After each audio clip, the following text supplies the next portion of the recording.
he's a concern to both Trump and Biden. The irony is that when RFK Jr. first announced, it was perceived that he would take more votes away from Joe Biden and further weaken Biden's candidacy.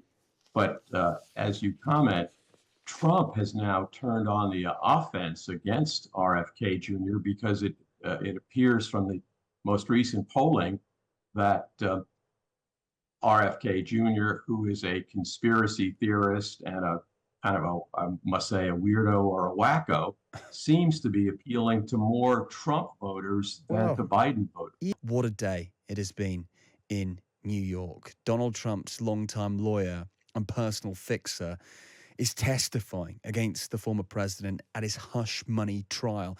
Michael Cohen, who's considered the most important witness, you've got to say, of the trial, paid $130,000 to Stormy Daniels, a porn star, before the 2016 presidential election. And Trump has been complaining outside the courtroom tonight at the end of the day's proceedings.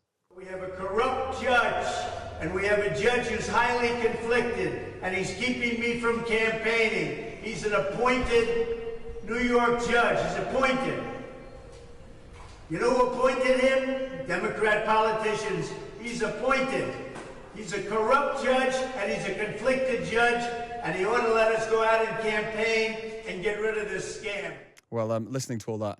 Philip Lacovara, former Deputy Solicitor General for the United States and counsel to the Watergate Special Prosecutor during the impeachment hearings of President Nixon. He joins us now.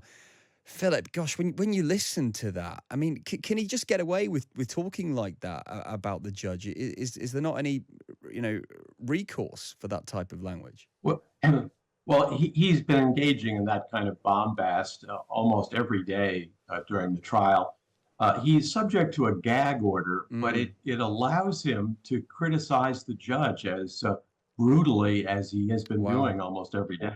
Yeah, I mean, it's incredible to listen to that type of the outburst, if you like. I mean, what was your highlight of the day? Yeah. What was your highlight of the day in court today? Oh, I thought it was Cohen's testimony describing talking with Donald Trump. And that's the key ingredient in this trial, linking Trump personally to the plot to pay off Stormy Daniels, and to explain that the motive was not to protect the sanctity of Trump's relationship with Melania, but rather to protect his whatever image he had going into the 2016 election. Philip, honestly, some of the detail is incredible. I mean, Michael Cohen begins to tell this story about how he went to the Trump Organization chief financial officer to discuss how he'd be repaid that £130,000 payment to Stormy Daniels. I mean, the detail. Yes, it's a rather remarkable story, and it's part of the way the Trump Organization was run. It was, as one of the witnesses testified, despite the fact that this is a multi-billion-dollar enterprise, it's run like a small family store, almost like a grocery store, with 10 or 12 key employees, but all of it being managed with intricate attention to detail by Donald Trump himself. So Weisselberg, who's in prison now at the moment, was the chief financial officer, fiendishly loyal to Trump, and he was the architect of the actual falsification of the records in order to pursue the scheme. Yeah, I mean, and is it a case that some things were not written down because they were worried about any future ramifications, any future kickback from these things being put down on paper? Well, that was exactly right. As Trump has learned from his long years in New York, the head of any kind of crime family has to try to keep his fingerprints off the worst aspects of any scheme. And Trump, I think it's fair to say, did run his enterprises a bit like a family that is a crime family business. He would regularly use people like Michael Cohen, his fixer, to threaten, intimidate, deceive. Trump himself would regularly stiff suppliers and contractors and threaten them if they wanted to sue him for the money that they were owed. So it was almost like a criminal enterprise of extortion. And yet Trump tried to avoid being directly involved. He used into cutouts, as they say in the intelligence field, like Donald Trump to do his dirty work. Yeah. And yet many people say this is the weakest case against Trump. You know, it's prosecuted by a Democrat. They also discuss the role of the judge and his political affiliations in New York City, a Democrat city. And you know, many argue that it's turning misdemeanors into a federal crime. What do you make of that? Well, it is true that it's the weakest factually and legally of the various indictments that Donald Trump is facing. And I think most people, including me, have written that it would have been far preferable for any of the other three cases, federal and state, including the Georgia prosecution, to have gone first. But because of Trump's very effective strategy of delay, he's been able to put those other three more significant prosecutions on the back burner. And this case just took its turn coming up on the docket. But it is perceived by the public, I think, to be the least significant, least important of any of the four cases that Trump is facing. Can we just touch on Michael Cohen here? Considered the most important witness of the trial. He's been to jail for fraud and perjury. This is a man whose first task, of course, today was to appear credible, which he did, didn't he? He appeared calm and measured, I thought. I think that's right. And that's going to be crucial for the jury. And although, as you mentioned, he's gone to jail for several crimes, including for perjury, he also went to jail for tax evasion in connection with the very payments that are the focal point of this prosecution. That is for his role in paying off Stormy Daniels so that her story did not come out before the 2016 election. And so many of the misdeeds that are attributable to Michael Cohen, and that no one, including the prosecution, contends that he's anything close to being an angel.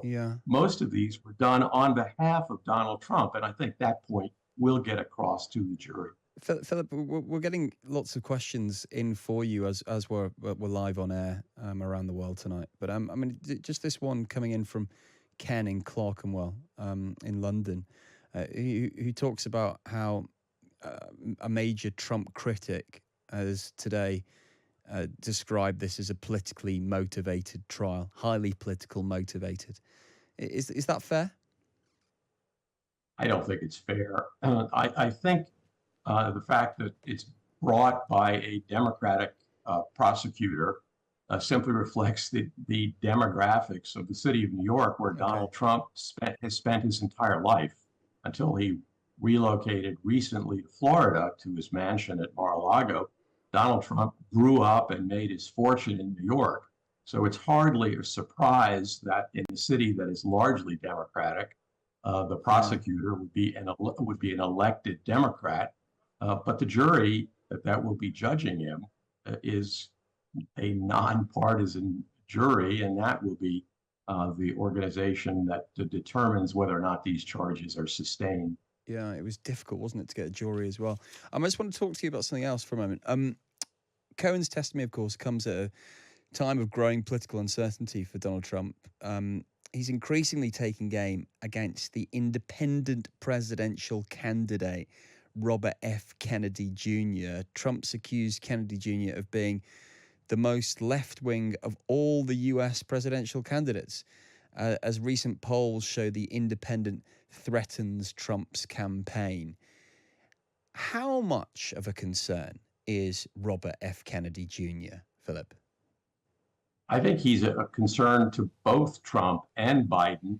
The irony is that when RFK Jr. first announced, it was perceived that he would take more votes away from Joe Biden and further weaken Biden's candidacy. But as you comment, Trump has now turned on the offense against RFK Jr. because it appears from the most recent polling that RFK Jr., who is a conspiracy theorist and a kind of I must say, a weirdo or a wacko, seems to be appealing to more Trump voters than Wow. to Biden voters. Yeah, I mean, the polling around this is absolutely fascinating. Like you say, when RFK is not in the question, so it's just a straight fight out, straight play between Trump and Biden. Trump wins on this latest polling. When he is in play, as he is, Biden has a slight edge, and Kennedy himself said that if he withdrew, 57% would back Trump. But you just wonder, as we get closer to polling day, are these third party candidates, are they going to evaporate as they often do? Well, they sometimes do, but in recent American political history, third party candidates have had an impact on the election. Ralph Nader, for example, is one. There's the candidate from the Green Party who has tilted some states in prior presidential election. The Green Party, as its name suggests, pops up periodically. And so third party candidates can have an effect. And as your listeners may know, in the United States, it's not the national political vote total that counts. It's how each of the 50 states votes.